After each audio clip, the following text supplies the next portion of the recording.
Okay, good morning everyone, and thank you for inviting me. I will start my speech from two main premises. First, La Belle Époque had been defined as the first great globalization era. However, the world in 1914 was almost entirely subjected to European rulers and institutionally shaped by European nation-state plus colonial empire systems. It is therefore necessary to discuss the history of European institutions, and the military ones as well, before the First World War as a global one. Second premises, every institution is managed by and evolves under the direction of a professional elite, and the military ones are no exception. Many historians worked on European military elites, analyzing recruitment and education policies, social and cultural features, institutional role, and interaction with other national power elites. Yet, they dealt mainly with political and political interactions and social formations. My speech will be centered on transnational cultural transfers between different military institutions and elites as a key issue during the almost 50 years of peace, we can say, almost at least inside Europe, before the Great War. So, after the war of 1870-1871, European officers and politicians hotly debated about the French versus Prussian models. But by 1914, differences between European military institutions were minimal in recruitment, training methods, tactical doctrines. In fact, the only military institution which remained completely apart was the British one, at least until 1916 and the deployment of Kitchener's new army.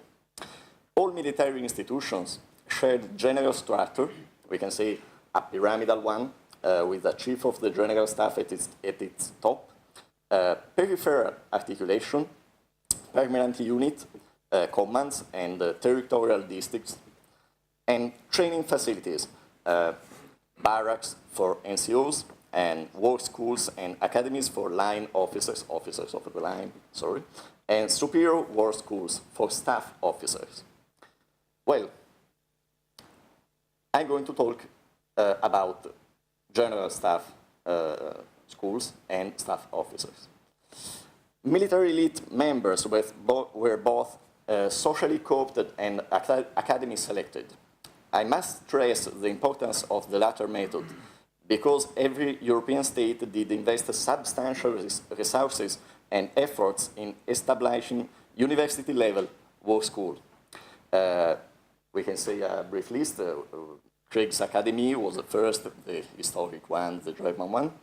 But then we have the Kriegsschule in Vienna, the Scuola di Guerra in Italy, 1867, l'École supérieure de guerre in France, l'Escuela Superior de Guerra in Spain, in Madrid. General staff schools trained a generation of staff officers who were remarkably internationalized, we will see about this, able to deal with political and cultural issues in addition to military ones, officers who had Europe and Europe-shaped world, I can say, as their horizon, and we can say as their playground. My point is, I strongly suspect that by 1914, European military institutions converged onto a common European model, mostly through this network of cultured and cosmopolitan staff officers and through their close interactions. European military institutions of the Belle Époque looked carefully at each other in order to elaborate reforms and improvements to their structures and ideologies, we can say. As an example, when Italy launched a wide public and technical debate about its military institutions at the beginning of the 20th century, staff officers compiled a host of studies about foreign military institutions. As an example, I transcribed here a diagram that was drafted by a staff colonel in the spring of 1904. It deals with the teachings given by 3 different general staff schools in Europe, the French one, the Austrian one, and the German one. Along this one, there were dozens of other reports, for instance, about machine guns, and for instance, the training of NCOs, both machine guns and the abilities of NCOs were to be key issues during the First World War, and they were hotly debated 10, 20 years before this, in a comparative way. These and other information were collected through several official, informal, and even undercover channels, which often deviated towards plain espionage activity. The most institutionalized one and the more developed one was the military attachés network. In 1880, Italy had 5 permanent attachés assigned to 5 European capital cities. We can see them in this map. They were Paris, London, Berlin, Vienna, and St. Petersburg. By 1910, there were 11, one of them permanently assigned to Tokyo. And we can see that Spain and Balkan countries joined. Every European military institution ran a similar permanent system of military data gathering. And for instance, the Italian one was one of the less developed. In Paris, in the 90s, in the 1890s, there were 14 military attachés, including one from the USA, one from Japan, one from the Ottoman Empire. So when the military institution wanted to reform themselves, they relied heavily on attaché reports. Let's go back for a moment to military elites. A crucial issue which I faced during my research on the Italian one, was defining this military elite's social network during the pre-war period. There were domestic networks, such as patronage, and political ones, and social and cultural ones, but there were also foreign networks, foreign social networks, that were established by these officers by serving as military attaché, by participating in missions abroad, by pure traveling. A lot of Italian officers of that time traveled around the world as private citizens, we can say, in addition to their military mission, official missions. As an example, Luigi Mainoni d'Intignano, who was a staff officer from Milan, during his period as a military attaché in Vienna, collected thousands of visiting cards. They belonged to 313 persons. 159 among them were army officers, 57 of them were general officers, and 76 were diplomats. But there were also lawyers, university professors, doctors, businessmen, journalists.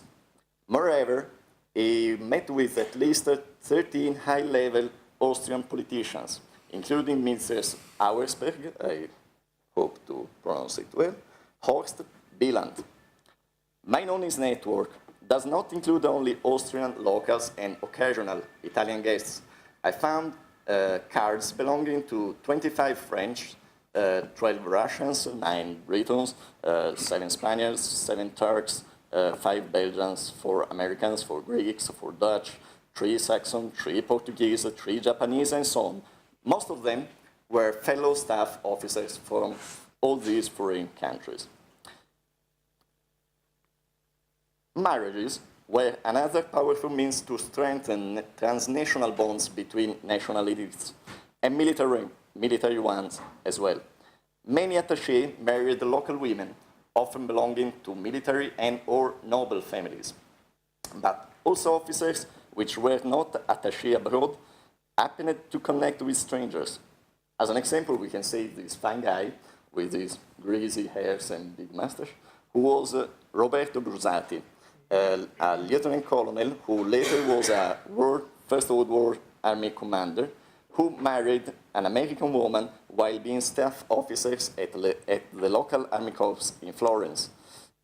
Another example could be the chief of the Italian General Staff until 1914, Alberto Pollio, who married an Austrian noblewoman. Apart from marriages and specific missions, there were plenty of occasions for European officers to meet colleagues from other countries, to observe, to learn, and possibly to copy foreign military institutions. Every year, foreign military delegations were invited to the great maneuvers and to the military parades that were held during national festivities. Moreover, actual war situations provided plenty of observation and interaction opportunity. We can say a first example here, the international intervention in Crete, 1898, when, among other things, European military institutions were summoned to create and train the local gendarmerie. We can see here, I don't know where the light is, but there's some Italian officers, French officers, Russian, and Spanish one. It's extreme right.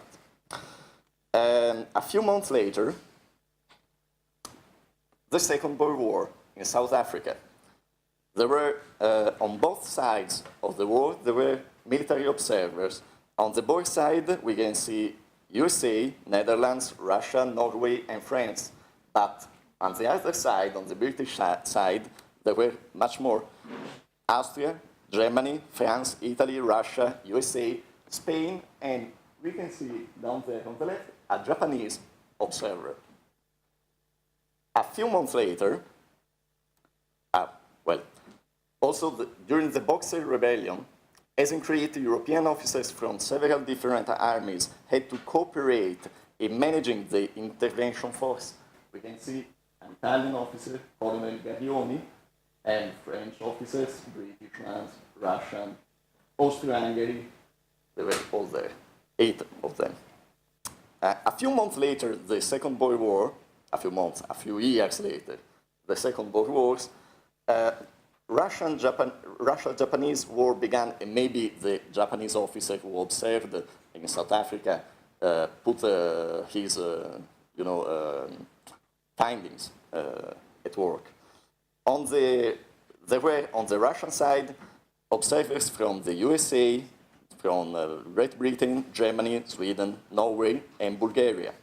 And on the Japanese side, again, much more, from the USA, from the Great Britain, from France, Germany, Austria-Hungary, Italy, the Ottoman Empire, and Sweden.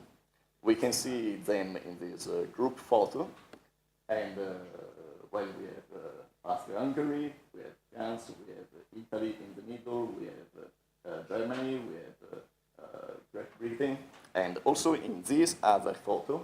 And you have, please go back to the Swiss down there. Also, maybe, which one? Which one? It's Fritz Gersh, yeah, he made a big report about it. Okay. And this is another photo taken on the field of Mukden, immediately after the battle. And we see again the Italian guy with the colonial helmet, and the Austrian guy, Great Britain, and all of them. A common feature of all the reports of official military observers during these wars was that, at least from the Italian ones, the war was represented in a pretty realistic way, and almost all officers agreed upon the same conclusions about tactics, weapons, strategy. In brief, about the whole spectrum of military art.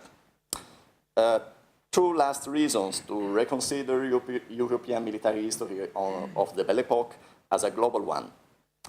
First, during the pre-war period, the example provided by European military institutions and sometimes direct intervention by European officers, and I might add that also the coming of foreign young officers to European war schools, contributed to shape many extra-European military institutions. Japan, North, Central, and South American countries, the Ottoman Empire, Persian Empire, Abyssinia even, and much more. Second, after the war and to the end of the decolonization process and even after, European educated local elites in former European colonies were mainly military ones, which led also to a bunch of problems in developing democracies and developing stable state institutions in this country, in many of these countries. Thank you.